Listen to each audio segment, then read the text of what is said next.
और देहरादून लोकतांत्रिक सेनानियों को दिवाली का गिफ्ट मिला है। धामी सरकार ने यह तोहफा दिया है। प्रतिमाह मिलने वाली पेंशन की बढ़ोतरी भी ये की गई है। तो 16,000 से बढ़ाकर अब 20,000 रुपए प्रतिमाह ये पेंशन को कर दिया गया है। तो ये बड़ा तोहफा धामी सरकार ने दिया है। पेंशन में बढ़ोतरी की गई है। 16 से बढ़ाकर अब 20,000 प्रतिमाह पेंशन कर दी गई है।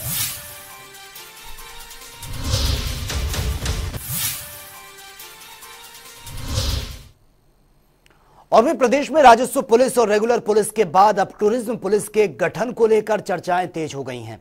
हालांकि राज्य सरकार राजस्व पुलिस व्यवस्था को खत्म करने की तैयारी कर रही है, लेकिन वहीं पर्यटन विभाग की समीक्षा बैठक में मंत्री सतपाल महाराज ने टूरिज्म पुलिस के गठन को लेकर प्रस्ताव बनाने के निर्देश विभागीय अधिकारियों को जारी कर दिए हैं।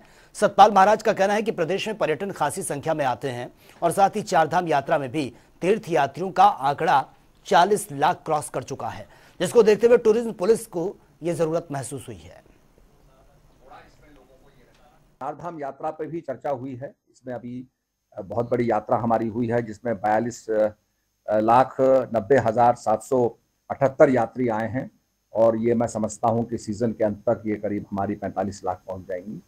इस यात्रा को और भी अच्छी तरीके से चलाने के लिए हम लोग काम कर रहे हैं और ये आवश्यकता महसूस हुई है कि इसमें हम पर्यटन पुलिस को लाएं, जिससे कि जो हमारे बहुत से जो हमारे होम स्टे चल रहे हैं, टूरिस्ट सेंटर चल रहे हैं, क्या क्या गतिविधियां इसमें हो रही हैं, उसकी मॉनिटरिंग करने के लिए जहां जहां रेवेन्यू पुलिस है, रेगुलर पुलिस नहीं है, वहां पर कम से कम हम अपनी जानकारी प्राप्त करें और क्या वहां एक्टिविटी हो रही है उसको देखने के लिए।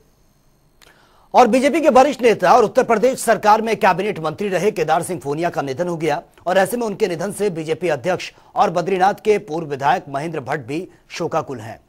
देहरादून स्थित अपने आवास पर श्रद्धांजलि देने के लिए वो पहुंचे हैं। भट्ट का कहना है कि दिवंगत फोनिया जी से उनकी राजनीति उन्होंने उन्हीं से ही सीखी और ऐसे में उनके निधन के बाद उस स्थान की भरपाई अब नहीं हो सकती।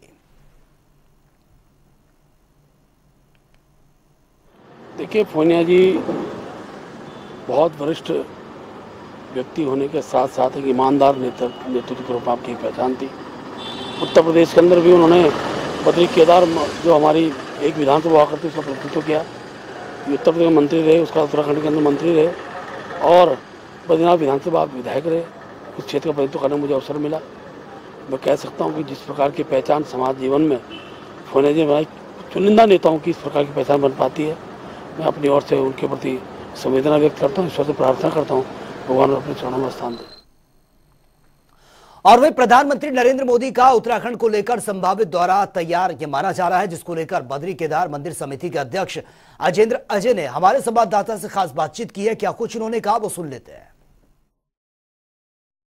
देश के प्रधानमंत्री नरेंद्र मोदी का उत्तराखंड प्रेम अछूता नहीं है और ऐसी ही एक बार फिर से संभावनाएं बन रही हैं कि 21-22 अक्टूबर को प्रधानमंत्री नरेंद्र मोदी उत्तराखंड का दौरा कर सकते हैं। क्या है संभावना और क्या है उत्तराखंड सरकार या सीधे तौर पर बात कर रहे बद्री केदार मंदिर समिति की तैयारियों को लेकर, तो समिति के अध्यक्ष खुद अजेंद्र अजय जी हमारे साथ हैं। अजय जी, संभावनाएं हैं मोदी जी के दौरे को लेकर, क्या कुछ अटकलें हैं, तैयारियां किस तरह? यात्रा को लेकर के पूरी तैयारियां कर रही है और उनकी तैयारियों को अंतिम रूप दिया जा रहा है। हालांकि अभी तक उनका कोई आधिकारिक कार्यक्रम या आधिकारिक सूचना अभी तक प्राप्त नहीं हुई है, लेकिन हम अपने स्तर से लेकर, क्योंकि उनके दौरे को लेकर के आप जानते हैं कि एक उत्साह रहता है और उस उत्साह के वशीभूत जो भी है, जो तैयारियाँ होनी चाहिए, वो तैयारियाँ हम पूरी कर रहे हैं। जी, तैयारियां की बात आपने की, तारीखें क्या हैं, कार्यक्रम किस तरह का है जो संभावित है, और रात्रि प्रवास की पर्टिकुलर बात करें तो वो किस तरह का? देखिए, मैंने जैसा कहा कि अभी कोई आधिकारिक सूचना नहीं है और आधिकारिक कोई कार्यक्रम भी जारी नहीं हुआ, तो इसलिए इस बारे में कहना अभी मुश्किल होगा। कुछ आप लोगों ने तय किया होगा कि मोदी जी आएंगे तो किस तरह से, कहाँ पहला, कहाँ कुछ, या कुछ आपने सबसे टेंटेटिव जो भेजा? कहा कि जैसे ही आधिकारिक सूचना प्राप्त होगी, जो भी हमको तैयारियां करने के लिए कहा जाएगा, जिस प्रकार की व्यवस्थाएं करने के लिए कहा जाएगा, तो हम करेंगे।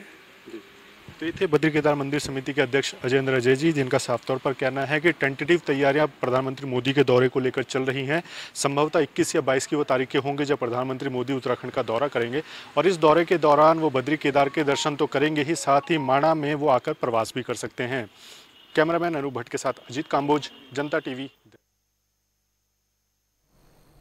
और उधम सिंह नगर जिले के जसपुर में हुए गोलीकांड की केंद्रीय रक्षा राज्य मंत्री अजय भट्ट ने निंदा की है। उन्होंने डीएम और एसडीएम उधम सिंह नगर की उनको आरोपियों के खिलाफ सख्त से सख्त कार्रवाई करने के निर्देश दिए हैं। और अजय भट्ट ने कहा है कि इस पूरे घटनाक्रम की निष्पक्ष रूप से जांच हो और दोषियों को कड़ी से कड़ी सजा मिले, बख्शा ना जाए। साथ ही उन्होंने कहा कि इस पूरे घटनाक्रम को लेकर उन्होंने मुख्यमंत्री पुष्कर सिंह धामी से भी बात की है और उन्होंने भरोसा दिलाया है कि इस पूरे घटनाक्रम के लिए जो भी जिम्मेदार होगा उसके खिलाफ कड़ा एक्शन लिया जाएगा। सिंह नगर में जसपुर में जो हुआ है वो बहुत दुखद है।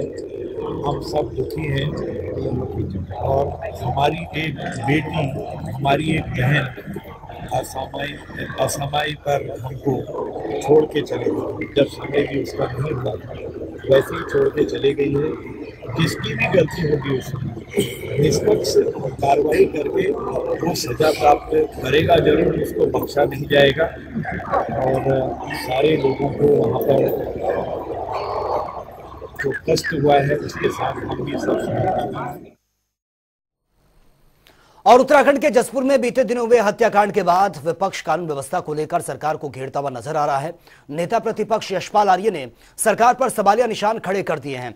उन्होंने कहा कि इससे ज्यादा शर्मनाक क्या होगा कि पुलिस अब तक कुछ नहीं कर पाई है और इतनी बड़ी घटना हुई, कोई भी जिम्मेदारी लेने को तैयार नहीं। वहीं दूसरी तरफ बीजेपी के प्रदेश प्रवक्ता सुरेश जोशी ने सरकार का बचाव करते हुए कहा कि जसपुर में हुई घटना बेहद दुर्भाग्यपूर्ण है और इससे सभी व्यक्ति काफी दुखी हैं। प्रदेश में कानून व्यवस्था ठीक करने के लिए सरकार पूरे प्रयास कर रही है और इस घटना की जांच भी करवाई जा रही है।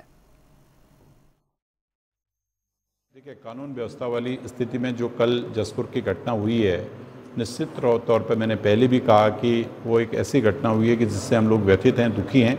लेकिन प्रदेश के अंदर कानून व्यवस्था सुदृढ़ हो और कानून व्यवस्था में जो है कि और अधिक तेजी लाई जाए, इन सब विषयों को लेकर के सरकार संवेदनशील है और काम भी कर रही है। इससे बड़ी शर्मनाक बात और इससे बड़ी सवाल खड़े निश्चित रूप से होंगे कि आखिरकार उत्तराखंड की सरकार खामोश क्यों है, क्यों एक्शन नहीं लिया जा रहा है, किसके दबाव में है, अपराधियों में डर भय क्यों खत्म हो गया है, जंगल राज कायम हो रहा है और सरकार मूक दर्शक बनी हुई है।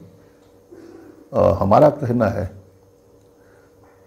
कि सरकार को अगर थोड़ी भी नैतिकता है, उनको जिम्मेदारी लेनी चाहिए और जिससे कि प्रदेश में जो जनता में एक भय और डर व्याप्त है वो खत्म हो सके, जनता की सुरक्षा हो सके। और राजधानी देहरादून में राष्ट्रीय मजदूर कांग्रेस ने सचिवालय का घेराव किया है और धामी सरकार पर गंभीर आरोप भी लगाए हैं। पूर्व मंत्री हीरा सिंह बिष्ट के नेतृत्व में मजदूरों ने कांग्रेस भवन से सचिवालय तक जाते हुए प्रदर्शन भी किया, जहां सचिवालय पहुंचने से पहले ही पुलिस बैरिकेडिंग्स लगाकर प्रदर्शनकारियों को रोका गया। तो वहीं पूर्व मंत्री ने सरकार पर मजदूरों का शोषण करने का आरोप लगाते हुए कहा है कि सरकारी गैर सरकारी दोनों ही संस्थाओं में कर्मचारी उपेक्षित है और ऊपर से राज्य की कानून व्यवस्था पूरी तरह से चौपट हो चुकी है। तो फिलहाल इस बुलेटिन में मेरे साथ इतना ही, लेकिन जनता टीवी पर खबरों का सिलसिला लगातार जारी है। आप बनी रहिए। नमस्कार।